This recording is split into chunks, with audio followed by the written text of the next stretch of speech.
ترکی کتنا طاقتور ہے؟ اسلامی دنیا میں اگر کوئی ملک امریکی بالادستی کو چیلنج کرتا ہے تو وہ ترکی ہی ہے۔ اس کی ایک مثال یہ بھی ہے کہ جب امریکا نے اسرائیل میں اپنا سفارت خانہ مقبوضہ بیت المقدس منتقل کرنے کا عمل شروع کیا تو ترکی نے اسرائیل سے ڈپلومیٹک ریلیشن توڑ دیے۔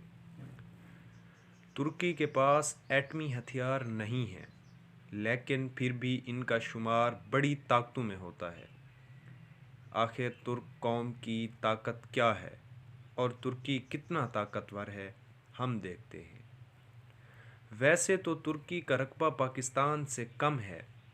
اس رقبے میں موجود پانی اور آبادی پاکستان سے تھوڑی ہے، لیکن ان سب سے باوجود ترکی کی سب سے بڑی قوت اس کا زبردست جغرافیہ ہی ہے۔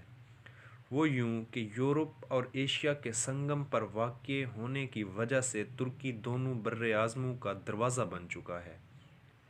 اس جغرافیہ کی اتنی اہمیت ہے کہ امریکہ اور روس دونوں چاہتے ہیں کہ ترکی ان کے کیمپ میں رہے، اور ترکی اپنی اس اہمیت کو اچھے طریقے سے استعمال کرتا ہے۔ لیکن یہی جغرافیہ ترکی کی کمزوری بھی ہے، کیونکہ ہر سال ایشیا سے یورپ جانے کے خواہشمند لاکھوں لوگوں کا سیلاب ترکی میں آ جاتا ہے، جو ترکی کے لیے بڑا معاشی چیلنج کھڑا کر دیتا ہے۔ یورپ سمجھتا ہے کہ ترکی ایسے تارکین وطن کو روکے گا، جبکہ ترکی کے لیے انہیں روکنا، اپنے ملک میں ٹھہرانا یا واپس بھیجنا، تینوں کام درد سر بن جاتے ہیں۔ 2015 میں اعلان کردی کی ترک ساحل سے ملنے والی لاش نے دنیا بھر میں تہلکہ مچا دیا تھا۔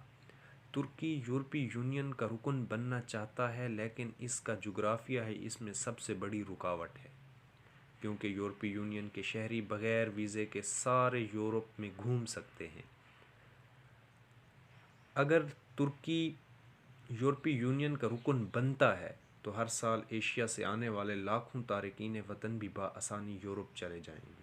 اس لیے ترکی کی سر توڑ کوششوں کے باوجود یورپی یونین اسے اپنا رکن بنانے سے انکاری ہے۔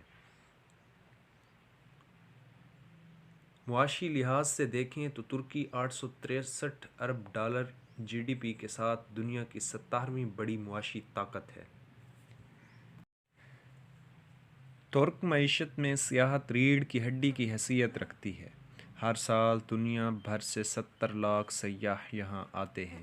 اس کے علاوہ ترکی میں گاڑیوں، الیکٹرانکس اور ٹیکسٹائل کی صنعت نے بھی بہت ترقی کی ہے۔ فوجی میدان میں ترکی کی اہمیت اور بھی زیادہ ہے۔ ترکی دنیا کی 8ویں بڑی فوجی طاقت ہے، جبکہ پاکستان 13ویں، بھارت چوتھی، چین تیسری بڑی فوجی طاقت ہے۔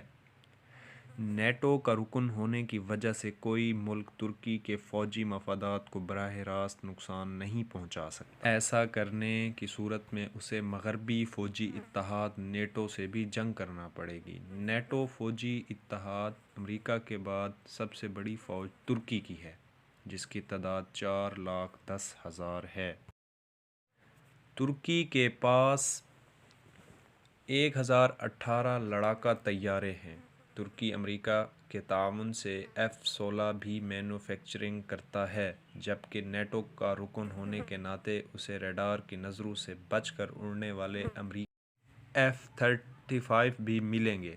لیکن اس کے لیے امریکہ ترکی تعلقات میں آئی خرابی کو بھی ٹھیک کرنا ہوگا۔ امریکی دباؤ کے باوجود ترکی نیٹو کا واحد رکن ملک ہے جو روس سے جدید میزائل ڈیفنس سسٹم خرید رہا ہے۔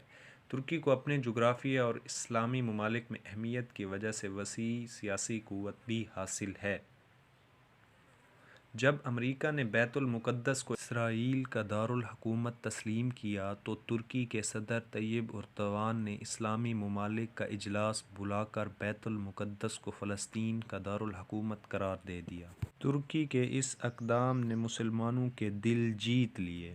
تاہم جدید فوج اور معاشی طاقت کے باوجود ترکی تیزی سے مسائل کا شکار بھی ہو رہا ہے، جن میں دو مسائل بہت بڑے ہیں۔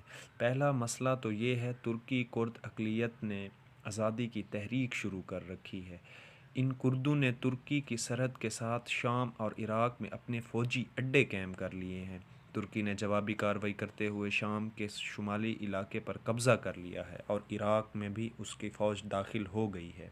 اس فوجی مداخلت کی وجہ سے ترکی کو عالمی سطح پر شدید تنقید کا نشانہ بنایا جا رہا ہے۔ ترکی کا دوسرا بڑا مسئلہ یورپی یونین اور امریکہ سے خراب تعلقات ہیں۔ یورپی یونین کو کردوں اور سیاسی مخالفین کے کارروائیوں پر ترکی سے شکایت ہے، لیکن امریکہ سے ترکی کے اختلافات کی وجہ زیادہ سنگین نوعیت کی ہے۔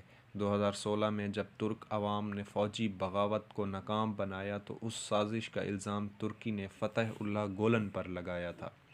فتح اللہ گولن اس وقت امریکہ میں بیٹھے ہوئے تھے۔ ترکی کے مطالبے کے باوجود امریکہ فتح اللہ گولن کو ترکی کے حوالے کرنے سے انکاری تھا۔ اسے اس کے قول اور اعمال میں دیکھیں تو فتح اللہ گولن عہد حاضر میں عالم اسلام کا نمائندہ ذہن بھی ہیں اور ضمیر بھی۔ ان واقعات کے بعد ترکی نے امریکی کیمپ سے ہٹ کر روس سے تعلقات بڑھانا شروع کر دیے۔ ان بڑے مسائل کے علاوہ ترکی کا اپنے ہمسایہ ملک یونان سے بھی جزیرہ سائپرس کے معاملے پر تنازع چل رہا ہے۔ ترکی نے یونان کو شکست دے کر سائپرس کے کچھ حصے پر قبضہ کر لیا ہے، تاہم دنیا یہ قبضہ تسلیم نہیں کرتی۔ تاہم یہ صورتحال ترکی تیزی سے ایران اور روس سے تعلقات بڑھا رہا ہے۔ پاکستان اور قطر سے بھی اس کے بہترین تعلقات ہیں۔